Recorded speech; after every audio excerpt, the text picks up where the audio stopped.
Every one, എല്ലാവർക്കും case ഇൻസൈറ്റ്സിൻ്റെ ഒരു പുതിയ വീഡിയോയിലേക്ക് സ്വാഗതം. നമ്മളിന്ന് ഒരു പുതിയ വിഷയത്തിലേക്കാണ് കടക്കുന്നത്. അതായത് ജോഗ്രഫി എന്ന വിഷയത്തിലെ ആദ്യത്തെ ക്ലാസ്സാണ് ഇന്നത്തേത്. അതായത് നമ്മൾ പുതിയ ടോപ്പിക്ക് തുടങ്ങുന്ന സമയത്തുള്ള ആദ്യത്തെ ക്ലാസ്. അപ്പോൾ നിങ്ങൾ ആദ്യമായിട്ടാണ് കേസ് ഇൻസൈറ്റ്സ് എന്ന ഈ ചാനൽ സന്ദർശിക്കുന്നതെങ്കിൽ തീർച്ചയായും സബ്സ്ക്രൈബ് ചെയ്യുക. കേസ് എക്സാമിനും മറ്റ് പരീക്ഷകൾക്കും വേണ്ടിയിട്ടുള്ള ക്ലാസ്സുകൾ നിങ്ങൾക്കിവിടെ ലഭിക്കുന്നതായിരിക്കും. അപ്പോൾ നമ്മൾ ഇന്നത്തെ ക്ലാസ്സിൽ ഡിസ്കസ് ചെയ്യാൻ വേണ്ടി പോകുന്നത് ഭൂമിയെക്കുറിച്ചാണ്. ഭൂമിയുടെ ഘടന. അപ്പോൾ ഈ ഒരു ഭൂമിയുടെ ഘടന ഇവയെക്കുറിച്ച് മനസ്സിലാക്കണമെങ്കിൽ നമ്മൾ ആദ്യം തന്നെ ഭൂമി എങ്ങനെയാണ് ഉണ്ടായത് എന്ന് മനസ്സിലാക്കേണ്ടത് വളരെ അത്യാവശ്യമാണ്.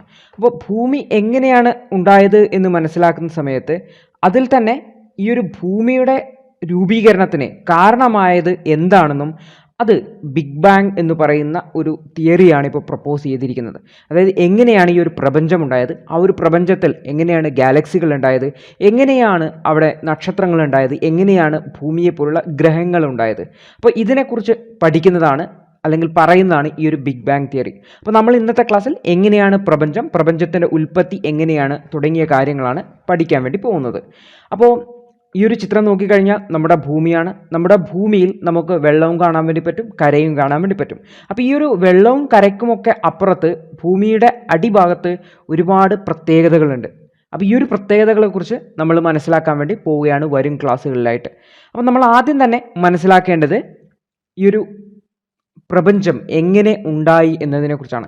അപ്പോൾ ഈ ഒരു പ്രപഞ്ചം എങ്ങനെ ഉണ്ടായി എന്നതിനെക്കുറിച്ച് പലതരത്തിലുള്ള തിയറികളും ഉണ്ടായിട്ടുണ്ടായിരുന്നു. ആദ്യം വന്ന തിയറികളിൽ ഒന്നാണ് ഹോയൽസ് കൺസെപ്റ്റ്. അതായത് ഹോയൽ എന്ന് പറയുന്ന ഒരാൾ പ്രപ്പോസ് ചെയ്ത തിയറിയാണ്. അദ്ദേഹത്തിൻ്റെ തിയറി പ്രകാരം സ്റ്റഡി സ്റ്റേറ്റ് ആണ്. അതായത് സ്റ്റഡി സ്റ്റേറ്റ് എന്ന് പറഞ്ഞു കഴിഞ്ഞാൽ പ്രപഞ്ചം എപ്പോഴും ഇതുപോലെ തന്നെയായിരുന്നു. അതായത് നമ്മളുടെ ഒരു ഡിവൈൻ തിയറിയൊക്കെ വേണമെങ്കിൽ പറയാൻ പറ്റും. ഡിവൈൻ തിയറി എന്ന് വെച്ചാൽ ദൈവം നിർമ്മിച്ചു എന്നുള്ള ആശയം വരുമ്പോഴാണ് അതിനെ ഡിവൈൻ തിയറി എന്ന് വിളിക്കുന്നത്. അപ്പോൾ ഈ ഒരു ഹോയൽസിൻ്റെ സ്റ്റഡി സ്റ്റേറ്റ് തിയറി, അതായത് ഒരുപോലെയായിരുന്നു എന്നുള്ള തിയറിയുടെ അടിസ്ഥാനം എന്ന് പറഞ്ഞാൽ പ്രപഞ്ചം തുടക്കം മുതലേ ഇങ്ങനെ തന്നെയായിരുന്നു, ഇപ്പോഴും ഇങ്ങനെ തന്നെയാണ് എന്നുള്ളതാണ്. അതായത് വളരെ സിമ്പിളായ തിയറിയാണ്. മുമ്പേ ഇങ്ങനെ തന്നെയായിരുന്നു, ഇപ്പോഴും ഇങ്ങനെയാണ്. പക്ഷേ ഈ ഒരു തിയറിക്ക് വേണ്ടത്ര സപ്പോർട്ട് കിട്ടിയില്ല. കാരണം എന്തെന്ന് പറഞ്ഞു കഴിഞ്ഞാൽ പ്രപഞ്ചത്തിൽ ഓരോ ദിവസവും നമ്മുടെ വാർത്തകൾ നോക്കിക്കഴിഞ്ഞാൽ ഓരോ ദിവസവും ഓരോരോ കണ്ടുപിടുത്തങ്ങൾ നടക്കുകയാണ്. അപ്പോൾ അതിൽ എന്തൊക്കെയോ മാറ്റങ്ങൾ നടക്കുന്നുണ്ട് എന്നുള്ള കാര്യങ്ങളെക്കുറിച്ചൊക്കെ പിന്നീട് ബോധ്യം വന്നു. പിന്നീട് റെഡ് ഷിഫ്റ്റ് തുടങ്ങിയ സംഭവങ്ങളൊക്കെ മനസ്സിലായ സമയത്ത് ഇത് വലിയ മാറ്റങ്ങൾ, വലിയ ചലനങ്ങൾ ഈ ഒരു പ്രപഞ്ചത്തിൽ ഉണ്ടാവുന്നുണ്ടോ എന്നുള്ള ഒരു സിദ്ധാന്തത്തിലേക്കാണ് ആൾക്കാർ വന്നത്. അതിൻ്റെ അടിസ്ഥാനത്തിലാണ് ബിഗ് ബാങ് തിയറി എന്ന് പറയുന്ന ആ ഒരു തിയറി പ്രപ്പോസ് ചെയ്തത്. അപ്പോൾ ഈ ഒരു ഇന്ന് അക്സെപ്റ്റ് ചെയ്ത തിയറികളിൽ ഏറ്റവും പ്രധാനപ്പെട്ട തിയറികളിൽ ഒന്നാണ് ബിഗ് ബാങ് തിയറി. എന്നാൽ ഈ ഒരു തിയറിയും അൾട്ടിമേറ്റ് തിയറി അല്ല എന്ന് ഓർത്തു വെക്കണം. അതായത് ഈ ഒരു തിയറിക്കും പൂർണ്ണമായും പ്രപഞ്ചത്തെക്കുറിച്ചോ പ്രപഞ്ചത്തിനെക്കുറിച്ച് പൂർണ്ണമായ സംഭവങ്ങളോ പറയാൻ വേണ്ടി പറ്റുന്നില്ല. കാരണം ഈ ഒരു തിയറി പഠിക്കുന്ന സമയത്ത് നമുക്ക് തന്നെ അത് മനസ്സിലാക്കാൻ വേണ്ടി പറ്റും. പക്ഷേ ഈ ഒരു നിലവിൽ നമ്മൾ അറിയുന്ന അല്ലെങ്കിൽ നമ്മൾ മനസ്സിലാക്കുന്ന കാര്യങ്ങളെക്കുറിച്ചൊക്കെ എക്സ്പ്ലെയിൻ ചെയ്യാൻ വേണ്ടിയിട്ട് നമുക്കതിനെ ഒന്ന് വിശദീകരിക്കാൻ വേണ്ടി നമുക്ക് ഈ ഒരു ബിഗ് ബാങ് തിയറി വെച്ച് ഉപയോഗിക്കാൻ വേണ്ടി പറ്റും. അപ്പോൾ നിലവിലിപ്പോൾ അക്സെപ്റ്റ് ചെയ്തിരിക്കുന്ന തിയറിയാണ് ബിഗ് ബാങ് തിയറി എന്ന് വിളിക്കുന്നത്. അപ്പോൾ ഈ ഒരു ബിഗ് ബാങ് തിയറി എന്ന് പറഞ്ഞു കഴിഞ്ഞാൽ അതിന് മറ്റൊരു പേരാണ് എക്സ്പാൻഡിങ് യൂണിവേഴ്സ് ഹൈപ്പോത്തസിസ്. അതായത് പ്രപഞ്ചം എപ്പോഴും വികസിച്ചു കൊണ്ടിരിക്കുകയാണ് എന്നുള്ള ഒരു ആശയമാണ് ഈ ഒരു ബിഗ് ബാങ് തിയറിയിൽ വരുന്നത്. അപ്പോൾ ബിഗ് ബാങ് എന്ന് പറഞ്ഞു കഴിഞ്ഞാൽ വലിയൊരു സ്ഫോടനം എന്നുള്ള അർത്ഥത്തിലാണ് ബിഗ് ബാങ് എന്ന് വിളിക്കുന്നത്. അപ്പോൾ ഈ ഒരു ബിഗ് ബാങ് തിയറി നമ്മൾ വലതുവശത്തുള്ള ചിത്രം നോക്കിക്കഴിഞ്ഞാൽ നിങ്ങൾക്ക് കാണാൻ വേണ്ടി പറ്റും. ഈ ഒരു പോയിന്റിൽ നിന്ന് ഒരു ചെറിയ വട്ടം പോയിന്റ് കാണാം.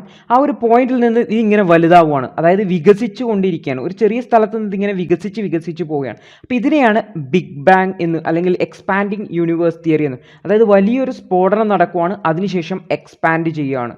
അതായത് വികസിച്ച് പോവുകയാണ്. അപ്പോൾ ഇതിനെയാണ് ബിഗ് ബാങ് തിയറി അല്ലെങ്കിൽ എക്സ്പാൻഡിങ് യൂണിവേഴ്സ് തിയറി എന്ന് വിളിക്കുന്നത്. അപ്പോൾ നമ്മൾ ഈ ഒരു തിയറിയെക്കുറിച്ച് വളരെ വിശദമായിട്ട് മനസ്സിലാക്കുന്നതായിരിക്കും.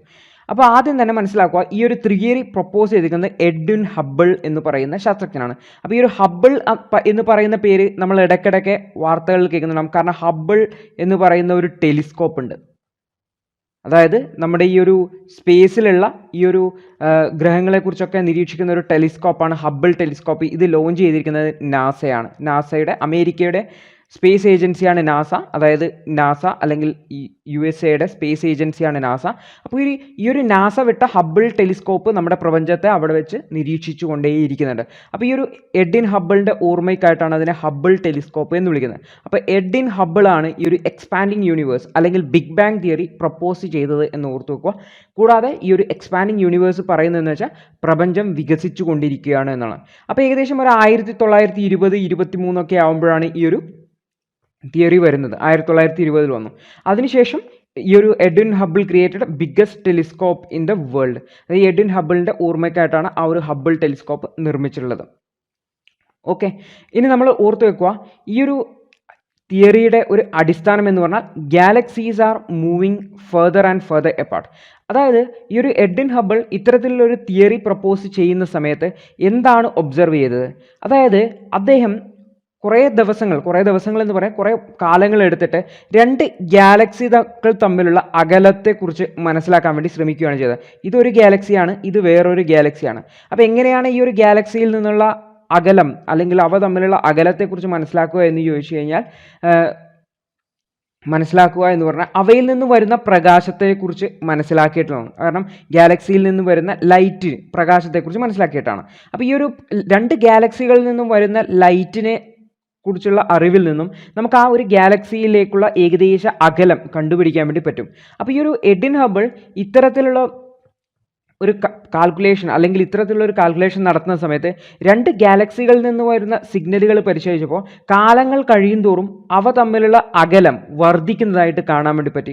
അപ്പോൾ ഇതിൽ നിന്നാണ് അദ്ദേഹം ഈ ഒരു ഗാലക്സികൾ തമ്മിലുള്ള അകലം വർദ്ധിക്കുന്നുണ്ടെന്നും പ്രപഞ്ചത്തിലെ പ്രധാനപ്പെട്ട ഘടകങ്ങളാണ് ഗാലക്സികൾ എന്ന് പറയുന്നത്. ഗാലക്സികൾ എന്ന് പറഞ്ഞാൽ നക്ഷത്രങ്ങളുടെ കൂട്ടങ്ങളാണ്. അപ്പോൾ ഈ ഒരു ഗാലക്സികൾ തമ്മിലുള്ള അകലം കൂടുന്നത് കൊണ്ട് തന്നെ പ്രപഞ്ചം വികസിക്കുകയാണ് എന്നുള്ള സിദ്ധാന്തവുമായിട്ടാണ് എഡ്വിൻ ഹബിൾ വന്നിരിക്കുന്നത്. അപ്പോൾ അതാണ് ബിഗ് ബാങ് തിയറി എന്ന് വിളിക്കുന്നത്. അപ്പോൾ നമ്മൾ ഈ ഒരു ബിഗ് ബാങ് തിയറിയെക്കുറിച്ച് വളരെ വിശദമായിട്ട് മനസ്സിലാക്കാൻ വേണ്ടി പോകുന്നുണ്ട്. അപ്പോൾ എന്താണ് ഈ ഒരു ബിഗ് ബാങ് തിയറി പറയുന്നത് എന്ന് നമുക്ക് ആദ്യം നോക്കാം. അപ്പോൾ ബിഗ് ബാങ് തിയറി നമ്മൾ ഓൾറെഡി പറഞ്ഞതുപോലെ ആ ഒരു ചിത്രത്തിൽ കണ്ടതുപോലെ പറയുന്നത് വെച്ചാൽ ആദ്യം ഉണ്ടായിരിക്കുന്നത് ഒരു സിംഗുലാരിറ്റിയാണ്. സിംഗിൾ എന്ന് പറഞ്ഞാൽ ഒറ്റയ്ക്ക്. അപ്പോൾ സിംഗുലാരിറ്റി പറഞ്ഞാൽ ഒരു ചെറിയ ഐറ്റം, ഒരു ചെറിയ സാധനം, ഒറ്റ പോയിന്റിലുള്ള ഒരു സാധനം. അപ്പോൾ ഇതിൻ്റെ പ്രത്യേകത എന്ന് വെച്ചാൽ ഇതിൻ്റെ വോളിയം അല്ലെങ്കിൽ വ്യാപ്തം എന്ന് പറയുന്നത് അല്ലെങ്കിൽ വോളിയം എന്ന് പറയുന്നത് ഇൻഫിനൈറ്റ്ലി സ്മോൾ ആണ്. അത് വളരെ ചെറുതാണ്, വളരെ ചെറുത്. പക്ഷേ അതിൻ്റെ ടെമ്പറേച്ചർ, താപനില എന്ന് പറയുന്നത് വളരെ കൂടിയ ചൂടാണ്, വളരെ കൂടിയ പ്രഷറാണ്. അപ്പം നമുക്കറിയാം ഈ ഒരു ഡെൻസിറ്റി എന്ന് പറഞ്ഞു കഴിഞ്ഞാൽ മാസ് ബൈ വോളിയം. അപ്പോൾ വളരെ ചെറിയൊരു വോളിയത്തിൽ വലിയൊരു മാസ് ഉൾക്കൊള്ളുന്ന സമയത്ത് അതിൻ്റെ ഈ ഒരു ഡെൻസിറ്റിയും വളരെ കൂടുതലായിരിക്കും. അപ്പോൾ ഈ ഒരു സിംഗുലാരിറ്റി എന്ന് പറയുന്ന കൺസെപ്റ്റ് ഒന്ന് ഓർത്ത് വെക്കണം. സിംഗുലാരിറ്റി എന്തുമായി ബന്ധപ്പെട്ടാണ്? പ്രപഞ്ചത്തിൻ്റെ ഉത്ഭവവുമായിട്ട് ബന്ധപ്പെട്ടതാണെന്ന് ഓർത്ത് വെക്കുക. ബിഗ് ബാങ് തിയറിയുമായി ബന്ധപ്പെട്ടാണ്. അപ്പോൾ ഈ സിംഗുലാരിറ്റിയുടെ പ്രത്യേകത എന്താണ്? ആദ്യം ഉണ്ടായത് ഒരു ഐറ്റം, ഒരു സാധനമാണെന്ന് പറയുന്നു. ആ ഒരു സാധനത്തിൻ്റെ പേരാണ് സിംഗുലാരിറ്റി. ഒറ്റയ്ക്കുള്ളൊരു സാധനം സിംഗുലാരിറ്റി. അത് വളരെ ചെറിയ വ്യാപ്തമാണ് ഉണ്ടായിരുന്നത്, വളരെ ചെറിയ വോളിയമാണ്. പക്ഷേ അതിൻ്റെ അകത്ത് ഹൈ ടെമ്പറേച്ചർ ആയിരുന്നു, വളരെ കൂടുതലായിരുന്നു, ഹൈ പ്രഷറായിരുന്നു, കൂടാതെ ഹൈ ഡെൻസിറ്റി, ഹൈ സാന്ദ്രതയും ഉണ്ടായിരുന്നു എന്ന് ഓർത്ത് വെക്കുക. അപ്പോൾ ഇത്രയും ടെമ്പറേച്ചറും ഇത്രയും പ്രഷറും ഒക്കെ ഉണ്ടായ സമയത്ത് ഈ ഒരു സാധനം പൊട്ടിത്തെറിക്കുകയാണ് ചെയ്തത്. അപ്പോൾ ഇത് സാധനം പൊട്ടിത്തെറിച്ച് എന്ത് സംഭവിച്ചു? ചെറിയ ചെറിയ പീസുകളായിട്ട് മൊത്തം മാറുകയാണ് ചെയ്യുന്നത്. അപ്പോൾ ഈ ഒരു പ്രപഞ്ചത്തിൽ എന്തായി? മൊത്തം ഇത്തരത്തിലുള്ള വലിയൊരു എക്സ്പ്ലോഷൻ നടന്നു. ആ ഒരു സ്ഫോടനത്തിനെയാണ് ബിഗ് ബാങ് എന്ന് വിളിക്കുന്നത്. അപ്പോൾ ബിഗ് ബാങ് എന്ന് പറഞ്ഞാൽ ഈ ഒരു വലിയ എക്സ്പ്ലോഷനെയാണ്, ആ ഒരു പൊട്ടിത്തെറിയാണ് ബിഗ് ബാങ് എന്ന് വിളിക്കുന്നത്. അപ്പോൾ ഈ ഒരു എക്സ്പ്ലോഷൻ നടന്നത് ഏകദേശം 13.7 ബില്യൺ വർഷങ്ങൾക്ക് മുന്നേ എന്നാണ് പറയപ്പെടുന്നത്. അപ്പോൾ എത്രയാണ് ബില്യൺ എന്ന് പറഞ്ഞു കഴിഞ്ഞാൽ? ബില്യൺ എന്ന് പറഞ്ഞാൽ 100 കോടിയാണ്. അപ്പോൾ 13.7 ഗുണിക്കണം 100 കോടി വർഷങ്ങൾക്ക് മുന്നെയാണ് ഈ ഒരു സംഭവം നടന്നത് എന്നാണ് പറയപ്പെടുന്നത്. അപ്പോൾ ഇത് NCERT ടെക്സ്റ്റ് ബുക്കിൽ തന്നതാണ് ഈ ഒരു 13.7. അപ്പോൾ നിങ്ങൾ വേറെ ഏതെങ്കിലും സോഴ്സാണ് നോക്കുന്നതെങ്കിൽ 13.8 എന്നൊക്കെ കാണിക്കാൻ വേണ്ടി പറ്റും. അപ്പോൾ ഇതിനെ ഈ ഒരു സബ്ജക്റ്റിനെ റെഫർ ചെയ്യാൻ പറ്റുന്നത് ക്ലാസ് 11ലുള്ള NCERT ആണ് +1. NCERT ഇന്ത്യ ഫിസിക്കൽ ജിയോഗ്രഫി, ഇന്ത്യയല്ല ഫിസിക്കൽ ജിയോഗ്രഫി. ഓക്കെ, അപ്പോൾ ഈ ഒരു ബിഗ് ബാങ് നടക്കുന്നത് 13.7 ബില്യൺ വർഷങ്ങൾക്ക് മുന്നേയാണെന്ന് ഓർത്തു വെക്കുക. അപ്പോൾ ഈ ഒരു പൊട്ടിത്തെറിക്ക് ശേഷം നടക്കുന്നത് റാപ്പിഡ് എക്സ്പാൻഷൻ ആണ്. അതായത് വളരെ ചെറിയൊരു ഐറ്റത്തിൽ നിന്നും പൊട്ടിത്തെറിയുണ്ടായി, വലിയൊരു സ്ഫോടനം ഉണ്ടായി. ഈ ഒരു സ്ഫോടനം ഉണ്ടായി, ഈ പൊട്ടിത്തെറിച്ചപ്പോൾ ഈ സാധനങ്ങളെല്ലാം എല്ലാ ഭാഗത്തേക്കും ചിതറിത്തെറിച്ചു പോയി. ഈ ചിതറിത്തെറിച്ചെടുക്കുന്ന അവിടെ എക്സ്പാൻഷൻ, ഈ ഒരു വലുതാവുന്നതിനാണ് എക്സ്പാൻഷൻ എന്ന് വിളിക്കുന്നത്. അതായത് ആദ്യം ഉണ്ടായ ഒരു സിംഗുലാരിറ്റി, ഈ സിംഗുലാരിറ്റി പൊട്ടിത്തെറിച്ച് എല്ലാ ഭാഗത്തേക്കും എന്തായി, പൊട്ടിത്തെറിച്ച് ഇങ്ങനെ പോവുകയാണ്. ഇതിനെയാണ് എക്സ്പാൻഷൻ എന്ന് വിളിക്കുന്നത്. അതായത് വികസിക്കാൻ വേണ്ടി പോവുകയാണ്, വികസിച്ച് പോവുകയാണ്, എക്സ്പാൻഷൻ നടക്കുകയാണ്. അപ്പോൾ ഈ ഒരു എക്സ്പാൻഷൻ കുറച്ച് സെക്കൻഡുകൾ മാത്രമേ നിലനിന്നിരുന്നുള്ളൂ. ആ ഒരു സെക്കൻഡ് കഴിഞ്ഞതിന് ശേഷം ഈ ഒരു എക്സ്പാൻഷൻ എന്തായി, സ്ലോ ആവാൻ തുടങ്ങി. അതായത് നമ്മളിതിൻ്റെ റേറ്റ് നോക്കിക്കഴിഞ്ഞാൽ ആദ്യം പെട്ടെന്ന് വലിയ പൊട്ടിത്തെറിയുണ്ടായി, പിന്നെ ഇതിൻ്റെ എന്തായി, ഈ ഒരു എക്സ്പാൻഷൻ സ്ലോ ആവാൻ വേണ്ടി തുടങ്ങി. ഇങ്ങനെ എടുക്കാൻ വേണ്ടി പറ്റും. അതായത് ആദ്യം സിംഗുലാരിറ്റിയിൽ നിന്ന് തുടക്കത്തിൽ കുറച്ച് സെക്കൻഡ് സമയത്തേക്ക് പെട്ടെന്നുള്ളൊരു പൊട്ടിത്തെറിയായിരുന്നു. അതിനുശേഷം ഇത് കുറച്ചുകൂടി സ്ലോ ആയിട്ടാണ് എക്സ്പാൻഡ് ചെയ്യാൻ വേണ്ടി തുടങ്ങി. ഇന്നും ഇത് എക്സ്പാൻഡ് ചെയ്തുകൊണ്ടിരിക്കുകയാണെന്ന് ഓർത്ത് വെക്കണം. അതുകൊണ്ടാണ് ഗാലക്സികൾ തമ്മിലുള്ള അകലം നമുക്ക് കൂടുതൽ കിട്ടുന്നത്. അപ്പോൾ ഇത് നോക്കിക്കഴിഞ്ഞാൽ ആദ്യത്തെ 3 മിനിറ്റ് കഴിയുമ്പോഴാണ് ഫസ്റ്റ് ആറ്റം രൂപം കൊള്ളുന്നത്. നമുക്കറിയാം, നമ്മൾ ഇന്ന് ഗ്യാസുകൾ അല്ലെങ്കിൽ എല്ലാ സാധനങ്ങളും ഉണ്ടാക്കിയിരിക്കുന്നതിൻ്റെ അടിസ്ഥാന ഘടകം എന്ന് പറഞ്ഞാൽ ആറ്റമാണ്. അപ്പോൾ ഈ ഒരു ബിഗ് ബാങ് തിയറി, അത് ഈ ഒരു പൊട്ടിത്തെറി കഴിഞ്ഞിട്ട് 3 മിനിറ്റ് കഴിഞ്ഞതിന് ശേഷമാണ് എന്ത് സംഭവിക്കുന്നത്, ആദ്യത്തെ ആറ്റം രൂപം കൊള്ളുന്നത്. ഏകദേശം 3 ലക്ഷം വർഷങ്ങൾ കഴിഞ്ഞതിന് ശേഷമാണ് ഈ ഒരു ടെമ്പറേച്ചർ 4500 കെൽവിനിലേക്ക് താഴുന്നത്. അപ്പോൾ ഈ ഒരു കെൽവിൻ എന്ന് പറഞ്ഞു കഴിഞ്ഞാൽ നമ്മുടെ താപനില അളക്കുന്ന ഒരു യൂണിറ്റ് ആണ്. അപ്പോൾ താപനില അളക്കുന്ന യൂണിറ്റ് എന്ന് പറഞ്ഞു കഴിഞ്ഞാൽ നമ്മുടെ ഡിഗ്രി സെൽഷ്യസ്. നമ്മൾ ഡിഗ്രി സെൽഷ്യസ് എന്ന് പറയുന്നത് ഒരു താപനില അളക്കുന്ന യൂണിറ്റ് ആണ്. അതുപോലെ തന്നെ മറ്റൊരു യൂണിറ്റ് ആണ് ഈ ഒരു കെൽവിൻ എന്ന് പറയുന്നത്. അപ്പോൾ ഈ ഒരു കെൽവിനിൽ 4500 കെൽവിനിലേക്ക് വരുന്നത് ഈ ഒരു 3 ലക്ഷം വർഷങ്ങൾക്ക് ശേഷമാണ്. അപ്പോൾ നിങ്ങൾ ഓർത്തു വെക്കുക, ഈ ഒരു ടെമ്പറേച്ചർ അത്രയും കൂടിയെടുക്കുന്നതാണ് കുറഞ്ഞിട്ട് 4500 കെൽവിനിലേക്ക് എത്തുന്നത്. ഈ ഒരു 4500 കെൽവിൻ എന്ന് പറഞ്ഞു കഴിഞ്ഞാൽ നമുക്ക് ഏകദേശം ഒരു 4300 സംതിങ് ഡിഗ്രി സെൽഷ്യസ് ആയിട്ട് കരുതാൻ വേണ്ടി പറ്റുന്നതാണ്. കാരണം ഈ ഒരു കെൽവിനും ഡിഗ്രി സെൽഷ്യസും തമ്മിൽ വലിയ വ്യത്യാസമൊന്നുമില്ല, ചെറിയൊരു വ്യത്യാസം മാത്രമേ ഉള്ളൂ. അപ്പോൾ ഏകദേശം ഈ ഒരു ടെമ്പറേച്ചർ ഈ ഒരു 4300 ഡിഗ്രി സെൽഷ്യസ് റേഞ്ചിലേക്കൊക്കെ താഴുന്നത് ഈ ഒരു 3 ലക്ഷം വർഷങ്ങൾ കഴിഞ്ഞതിന് ശേഷമാണ്. അതിനുശേഷമാണ് ആദ്യത്തെ അറ്റോമിക് മാറ്റർ രൂപം കൊള്ളുന്നത്. അപ്പോൾ ആ ഒരു സമയത്ത് തന്നെ യൂണിവേഴ്സ് ട്രാൻസ്പാരൻ്റ് ആയിട്ട് മാറുകയും ചെയ്തു. ട്രാൻസ്പാരൻ്റ് എന്ന് പറഞ്ഞാൽ പ്രകാശം കടന്നു പോകുന്നതായിട്ട് മാറുകയും ചെയ്തു. അപ്പോൾ നമ്മൾ ബിഗ് ബാങ്ങിൻ്റെ ഈ ഒരു ഹൈപ്പോത്തസിസിൽ ഈ ഒരു എഡ്വിൻ ഹബിൾ പറഞ്ഞ കാര്യങ്ങളാണ് നമ്മളിപ്പോൾ പറഞ്ഞിരിക്കുന്നത്. അപ്പോൾ ഇതിൽ തന്നെ നിങ്ങൾക്ക് പല സംശയങ്ങളും വന്നിട്ടുണ്ടാകും. കാരണം ഈ ഒരു സിംഗുലാരിറ്റി ആദ്യം ഉണ്ടായിരുന്നു എന്ന് പറഞ്ഞു. അപ്പോൾ ഈ സിംഗുലാരിറ്റി എവിടെ നിന്ന് വന്നു എന്നുള്ളൊരു ചോദ്യമില്ലേ. അപ്പോൾ ഇത്തരത്തിലുള്ള ചോദ്യങ്ങൾക്കൊന്നും ഈ ഒരു തിയറിക്കും അത്ര എക്സ്പ്ലനേഷൻ തരാൻ വേണ്ടി പറ്റുന്നില്ല. പലതരം എക്സ്പ്ലനേഷൻസ് വരുന്നുണ്ട്, എങ്കിലും അത്ര അക്സെപ്റ്റബിൾ ആയ ഒരു എക്സ്പ്ലനേഷൻ തരാൻ വേണ്ടി പറ്റില്ല. വേറൊരു കാര്യം, നമ്മൾ ഇതിൽ ഈ ഒരു സിംഗുലാരിറ്റി തന്നെ പറഞ്ഞു, അത് വളരെ സ്മോൾ ആയിരുന്നു എന്ന് പറഞ്ഞു.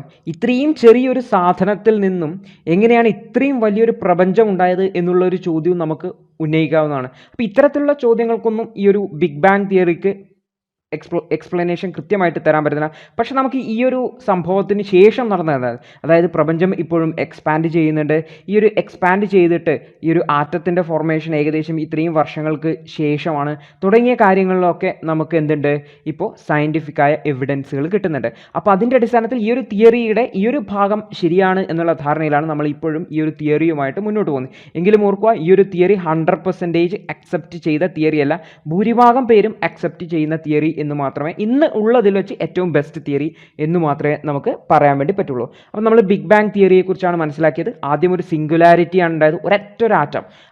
ആറ്റം എന്ന് പറയുമ്പോൾ ഒരു ചെറിയ പാർട്ടിക്കിൾ, ആ ഒരു ചെറിയ പാർട്ടിക്കിളിന് വളരെ ചെറിയ വോളിയമാണ് ഉണ്ടായത്, വളരെ ചെറിയ വ്യാപ്തമാണ് ഉണ്ടായിരുന്നത്. ഇൻഫിനൈറ്റ്ലി സ്മോൾ എന്നാണ് പറയുന്നത്. അതായത് അത്രയും ചെറുത്, ഹൈ ടെമ്പറേച്ചർ ആയിരുന്നു, ഹൈ പ്രഷർ ആയിരുന്നു, ഹൈ ഡെൻസിറ്റി ആയിരുന്നു, സാന്ദ്രത വളരെ കൂടുതലായിരുന്നു. അത് പൊട്ടിത്തെറിച്ചു 13.7 ബില്യൺ വർഷങ്ങൾക്ക് മുമ്പ്. അതിനുശേഷം അതിൽ ഒരു റാപ്പിഡ് എക്സ്പാൻഷൻ നടന്നു. കുറച്ച് സെക്കൻഡുകൾ കഴിയുമ്പോഴേക്കും അതിൻ്റെ എക്സ്പാൻഷൻ്റെ റേറ്റ്, ആ ഒരു വികസിക്കുന്ന റേറ്റ് കുറച്ച് സ്ലോ ഡൗൺ ആയി. ഏകദേശം 3 മിനിറ്റ് കഴിയുമ്പോഴാണ് ആദ്യത്തെ ആറ്റം രൂപം കൊള്ളുന്നത്. അതിനുശേഷം ഏകദേശം 3 ലക്ഷം വർഷങ്ങൾ കഴിയുമ്പോഴാണ് ഈ ഒരു ടെമ്പറേച്ചർ 4500 കെൽവിനിലേക്കൊക്കെ താഴുന്നത്. അതിനുശേഷം അറ്റോമിക് മാറ്റർ രൂപം കൊള്ളുകയും ഈ ഒരു പ്രപഞ്ചം ട്രാൻസ്പാരൻ്റായി മാറുകയും ചെയ്തു. ഇതാണ് നമ്മൾ ആ ഒരു തിയറിയിൽ ശ്രദ്ധിക്കേണ്ടതായിട്ടുള്ളത്, ബിഗ് ബാങ് തിയറിയിൽ. അപ്പോൾ ബിഗ് ബാങ് തിയറിയിൽ ആരാണ് ഇത് പ്രപ്പോസ് ചെയ്തത് എന്ന് ഓർത്തു വെക്കേണ്ടത് വളരെ ഇമ്പോർട്ടൻ്റ് ആണ്. ഈ ഒരു സിംഗുലാരിറ്റി എന്ന ടേം എന്താണ് എന്നുകൂടി ഓർത്തു വെക്കേണ്ടത് വളരെ ഇമ്പോർട്ടൻ്റ് ആണ്. ഇനി നമ്മളിത് നോക്കാൻ വേണ്ടി പോകുന്നത് ഈ ഒരു തിയറിയെക്കുറിച്ച് തന്നെയാണ്. അപ്പോൾ നിങ്ങൾക്ക് ഈ ഒരു വലതുവശത്തുള്ള ചിത്രത്തിൽ നോക്കിക്കഴിഞ്ഞ് കഴിഞ്ഞാൽ വളരെ കൃത്യമായിട്ട് കാണാൻ വേണ്ടി പറ്റും. ആദ്യം ഒരു സിംഗുലാരിറ്റിയിൽ നിന്ന്, ഒരു പോയിന്റിൽ നിന്ന് പെട്ടെന്നൊരു പൊട്ടിത്തെറിയുണ്ടായി എക്സ്പാൻഷൻ നടക്കുകയാണ്. അപ്പോൾ ഈ ഒരു എക്സ്പാൻഷൻ നടന്നിട്ട് ഏകദേശം 200 മില്യൺ വർഷങ്ങൾക്ക് ശേഷമാണ് ആദ്യത്തെ നക്ഷത്രം രൂപം കൊള്ളുന്നത്. അതിനുശേഷം ഈ 13.8 എന്നാണ് ഇവിടെ കൊടുത്തിരിക്കുന്നത്. NCERT-യിൽ അത് 13.7 ആണ്. അപ്പോൾ ഈ ഒരു 13.7 ബില്യൺ ഇയേഴ്സ് എഗോ ആണ് നമ്മൾ ഇന്ന് കാണുന്ന ഈ ഒരു പ്രപഞ്ചം ഉണ്ടായിരിക്കുന്നത്. ആ പ്രപഞ്ചത്തിൽ എന്തൊക്കെയുണ്ട്? ഗാലക്സി ഉണ്ട്. ഈ ഗാലക്സിയുടെ അകത്ത് സ്റ്റാർ, നക്ഷത്രങ്ങളുണ്ട്. ഈ ഒരു സ്റ്റാറിലാണ് നമ്മൾ ഇന്ന് കാണുന്ന പ്ലാനറ്റ്, ഭൂമിയെ പോലുള്ള ഗ്രഹങ്ങളുള്ളത്. അപ്പോൾ ഈ ഒരു ഗ്രഹങ്ങളിലാണ് നമ്മൾ ജീവിക്കുന്നത് എന്ന് ഓർത്തു വെക്കുക. അപ്പോൾ ഇവിടെ എന്തുണ്ട്? യൂണിവേഴ്സിൽ ഗാലക്സി ഉണ്ട്. ഈ ഒരു ഗാലക്സിയിൽ സ്റ്റാർ ഉണ്ട്, സ്റ്റാറിൽ പ്ലാനറ്റ് ഉണ്ട്. അപ്പോൾ നമ്മൾ ആദ്യം ഇപ്പോൾ പഠിച്ചിരിക്കുന്നു യൂണിവേഴ്സ് എങ്ങനെയാണ് ഉണ്ടായിരുന്നത്. ഏറ്റവും വിശ്വാസമായ തിയറിയായ ബിഗ് ബാങ് തിയറി വെച്ച് നമ്മൾ യൂണിവേഴ്സ് എങ്ങനെയാണ് ഉണ്ടായത് എന്ന് നമ്മൾ പഠിച്ചു കഴിഞ്ഞു, ബിഗ് ബാങ് തിയറി വെച്ചിട്ട്. ഇനി നമ്മൾ പഠിക്കാനുള്ളത് എങ്ങനെയാണ് ഗാലക്സി രൂപം കൊള്ളുന്നത്, എങ്ങനെയാണ് നക്ഷത്രങ്ങൾ രൂപം കൊണ്ടത്, എങ്ങനെയാണ് ഗ്രഹങ്ങൾ രൂപം കൊണ്ടത്. ഈ ഒരു ഗ്രഹത്തിൻ്റെ രൂപീകരണത്തിൽ നമ്മൾ ഭൂമിയെക്കുറിച്ച് പഠിക്കും. അതിൽ നിന്നും നമ്മൾ ഭൂമിയുടെ അകത്തിനെ കുറിച്ച് പഠിക്കാൻ വേണ്ടി പോകും. അപ്പോൾ നമ്മൾ നോക്കിക്കഴിഞ്ഞാൽ ഈ ഒരു തിയറിയിൽ ഗാലക്സികൾ തമ്മിലുള്ള അകലം വർദ്ധിക്കുന്നു എന്നാണ് പറയുന്നത്. അതായത് ഈ ഒരു 2 ഗാലക്സികൾ ഉണ്ടെങ്കിൽ, ഇതാണ് 2 ഗാലക്സികളെങ്കിൽ ഈ ഒരു ഗാലക്സികൾ തമ്മിലുള്ള അകലം വർദ്ധിക്കുന്നുണ്ട്. അപ്പോൾ ഇതിനെയാണ് നമ്മൾ എക്സ്പാൻഡിങ് യൂണിവേഴ്സ് എന്ന് പറയുന്നത്. പക്ഷേ ഇതിൽ വന്ന മറ്റൊരു സംശയം എന്ന് പറഞ്ഞു കഴിഞ്ഞാൽ ഈ ഒരു ഗാലക്സികൾ തമ്മിലുള്ള അകലം വർദ്ധിക്കുന്നുണ്ട്. പക്ഷേ ഈ ഒരു ഗാലക്സി നോക്കിക്കഴിഞ്ഞാൽ, ഇതാണ് ഒരു ഗാലക്സി എങ്കിൽ ഈ ഗാലക്സിയുടെ അകത്ത് കുറേ നക്ഷത്രങ്ങളുണ്ട്. അപ്പോൾ ഈ ഒരു നക്ഷത്രങ്ങൾ തമ്മിലുള്ള അകലം വർദ്ധിക്കുന്നുണ്ടോ എന്നുള്ള ഒരു ചോദ്യം വരുന്നു. അപ്പോൾ ഈ ഒരു ഗാലക്സിയുടെ അകത്ത് നക്ഷത്രങ്ങൾ തമ്മിലുള്ള അകലം വർദ്ധിക്കുന്നു എന്നതിനെ സംബന്ധിച്ച് അത്രയ്ക്ക് തെളിവുകൾ ലഭിച്ചിട്ടില്ല. അതുകൊണ്ട് നിലവിൽ വിശ്വസിക്കുന്നത് ഈ ഒരു ഗാലക്സിയുടെ അകത്ത് ഇത്തരത്തിലുള്ള ഒരു വികാസം നടക്കുന്നില്ല എന്നതിനെ സംബന്ധിച്ചാണ്. പക്ഷെ ഇതറിയാം, ഇത് നമ്മൾക്ക് അത്രയും അറിവ് ഇല്ലാത്ത ഒരു വിഷയമാണ് ഈ ഒരു പ്രപഞ്ചത്തെക്കുറിച്ചുള്ള അറിവ്. കാരണം പ്രപഞ്ചം അവർണ്ണനീയം എന്നാണ് പറയപ്പെടുന്നത്. അപ്പോൾ നമുക്കത് ഒരിക്കലും വിവരിക്കാൻ വേണ്ടി പറ്റുകയില്ല. അപ്പോൾ ഇതിനെക്കുറിച്ച് കൂടുതൽ തെളിവുകൾ വരുന്ന സമയത്ത് കൂടുതൽ പഠനങ്ങൾ വരും. അതിനനുസരിച്ച് നമുക്ക് പുതിയൊരു കൺക്ലൂഷനിലേക്ക് എത്താൻ വേണ്ടി പറ്റും. അപ്പം നിലവിലെ കൺസെപ്റ്റ് പ്രകാരം ഗാലക്സിയുടെ അകത്ത് എന്ത് നടക്കുന്നില്ല? എക്സ്പാൻഷൻ നടക്കുന്നില്ല എന്നുമാണ് ഓർത്തു വെക്കുന്നത്. ഗാലക്സി എക്സ്പാൻഡ് ചെയ്യുന്നില്ല, പക്ഷേ 2 ഗാലക്സികൾ തമ്മിലുള്ള അകലം, സ്പേസ് ആണ് വർദ്ധിക്കുന്നത്. 2 ഗാലക്സികൾ തമ്മിലുള്ള അകലമാണ് വർദ്ധിക്കുന്നത്. അപ്പോൾ ഈ ഒരു സെൻറ്റൻസ് വളരെ പ്രധാനപ്പെട്ട ശ്രദ്ധിക്കണം. ഗാലക്സികൾ തമ്മിലുള്ള അകലമാണ് വർദ്ധിക്കുന്നത്, 2 ഗാലക്സികൾ തമ്മിലുള്ള അകലമാണ് വർദ്ധിക്കുന്നത്, മറിച്ച് ഗാലക്സി അല്ല വികസിക്കുന്നത് എന്ന് ഓർത്തു വെക്കുക. ഗാലക്സി തമ്മിലുള്ള അകലം വർദ്ധിക്കുന്നതിന് ഗാലക്സിയുടെ അകത്ത് വലുതാവുന്ന സാഹചര്യമില്ല. അപ്പോൾ എങ്ങനെയാണ് ഇനി ഗാലക്സി ഉണ്ടായത് എന്നാണ് നമ്മൾ നോക്കാൻ വേണ്ടി പോകുന്നത്. അപ്പോൾ നമ്മൾ നോക്കിക്കഴിഞ്ഞാൽ ഓൾറെഡി പഠിച്ചു, നമ്മൾ ആ സിംഗുലാരിറ്റി പൊട്ടിത്തെറിച്ചപ്പോൾ വളരെ എക്സ്പാൻഷനായി. അപ്പോൾ ഈ ഒരു ശേഷം നമ്മൾ പറഞ്ഞു ഏകദേശം 3 ലക്ഷത്തിന് വർഷത്തിന് ശേഷം എന്തുണ്ടായി?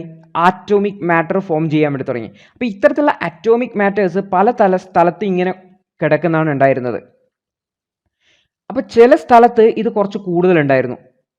അപ്പോൾ നമുക്കറിയാം ഈ മാസ്സുള്ള എല്ലാ സാധനങ്ങൾക്കും, അതായത് മാസ് അല്ലെങ്കിൽ പിണ്ഡമുള്ള എല്ലാ ഐറ്റങ്ങൾക്കും എന്തുണ്ടാവും? ഗ്രാവിറ്റേഷണൽ ഫോഴ്സ് അല്ലെങ്കിൽ ഗുരുത്വാകർഷണ ബലം ഉണ്ടാവും. അപ്പോൾ ഇത്തരത്തിൽ ഈ ഒരു കൂട്ടം കൂടി നിൽക്കുന്ന ഈ ഒരു മാറ്റർ, അതിൻ്റെ ഗുരുത്വാകർഷണം കാരണം ഇവയെല്ലാം തമ്മിൽ അടുത്തടുത്തേക്ക് വന്നു.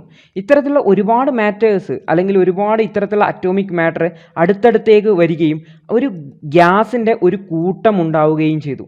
അപ്പോൾ ഈ ഒരു ഗ്രാവിറ്റേഷണൽ ഫോഴ്സ് ആണ് ഇത്തരത്തിൽ ഈ ഒരു മാറ്റർ, അറ്റോമിക് മാറ്റർ അടുത്തടുത്തേക്ക് വരുന്നതിന് വേണ്ടിയിട്ടും ആ ഒരു കൂട്ടം കൂടി നിൽക്കുന്നതിനും വേണ്ടിയിട്ട് കാരണമായത്. അപ്പോൾ ഇത്തരത്തിൽ ഗ്യാസ് കൂട്ടം കൂടി നിൽക്കുമ്പോഴാണ് അതിനെ ഗാലക്സി ആയിട്ട് രൂപം കൊള്ളുന്നത്. അപ്പോൾ ഇങ്ങനെ ഒരു രൂപം കൊള്ളുമ്പോൾ അത് ഗാലക്സിയായി മാറും. അപ്പോൾ നമ്മൾ യൂണിവേഴ്സ് നോക്കിക്കഴിഞ്ഞാൽ യൂണിവേഴ്സ് ഇതാണ് യൂണിവേഴ്സ് എങ്കിൽ യൂണിവേഴ്സിനെ നമുക്ക് പറയാൻ പറ്റില്ല. യൂണിവേഴ്സിൻ്റെ അതിർത്തി എവിടെയാണ് എന്നൊന്നും നമുക്കറിയില്ല. അപ്പോൾ നോക്കിക്കഴിഞ്ഞാൽ ഈ ഒരു യൂണിവേഴ്സിൻ്റെ അകത്ത് ഇങ്ങനെയുള്ള കുറേ ഒരു കൂട്ടം കൂടി നിൽക്കുന്ന അറ്റോമിക് മാറ്റേഴ്സ് ഉണ്ട്.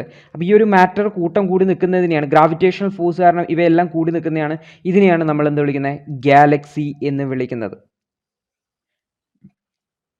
ഗാലക്സി എന്ന് വിളിക്കുന്നത്. ഇതൊരു ഗാലക്സിയാണ്, ഇതൊരു ഗാലക്സിയാണ്. അപ്പോൾ എക്സ്പാൻഡിങ് യൂണിവേഴ്സ് തിയറി എന്താ പറയുന്നത്, ഈ രണ്ട് ഗാലക്സികൾ തമ്മിലുള്ള അകലം വർദ്ധിക്കുന്നുണ്ട് എന്നാണ് പറയുന്നത്. അപ്പോൾ ഇന്ന് തെളിവുകൾ വരുന്നുണ്ട് ഈ ഒരു ഗാലക്സിയുടെ സെൻറ്ററിൽ ബ്ലാക്ക് ഹോൾ ഒക്കെ ഉണ്ട്. അപ്പോൾ എന്താണ് ബ്ലാക്ക് ഹോൾ, തമോഗർത്തം എന്നൊക്കെ നമ്മൾ പഠിക്കാൻ വേണ്ടി പോകുന്നുണ്ട്. അപ്പോൾ ഇപ്പോൾ ഒരു തിയറി വന്നിട്ടുണ്ട്, ഈ ഒരു ബ്ലാക്ക് ഹോൾ ഈ ഒരു ഗാലക്സിയുടെ സെൻറ്ററിലുണ്ട്, അതാണ് ഈ ഒരു മാറ്ററിനെയൊക്കെ ഉള്ളിലോട്ട് വലിക്കുന്നത് എന്നൊക്കെ പറഞ്ഞിട്ട് ഒരു തിയറിയൊക്കെ വരുന്നുണ്ട്. അപ്പോൾ ഇതിനെക്കുറിച്ച് കൂടുതൽ സ്റ്റഡീസ് ഇങ്ങനെ നടന്നുകൊണ്ടിരിക്കുന്നത്രേ. അപ്പോൾ നമുക്ക് ലഭ്യമായ അറിവുകൾ പ്രകാരം ഈ ഒരു ഗാലക്സിയുടെ ഉത്ഭവം ഇങ്ങനെയാണ് എന്നാണ് പറയപ്പെടുന്നത്. അപ്പോൾ നമ്മൾ ഇന്ന് മനസ്സിലാക്കിയത് യൂണിവേഴ്സിൻ്റെ ബിഗ് ബാങ് തിയറി പഠിച്ചു. അതിനുശേഷം നമ്മൾ എങ്ങനെയാണ് ഗാലക്സി ഫോം ചെയ്തത് എന്ന് പഠിച്ചു.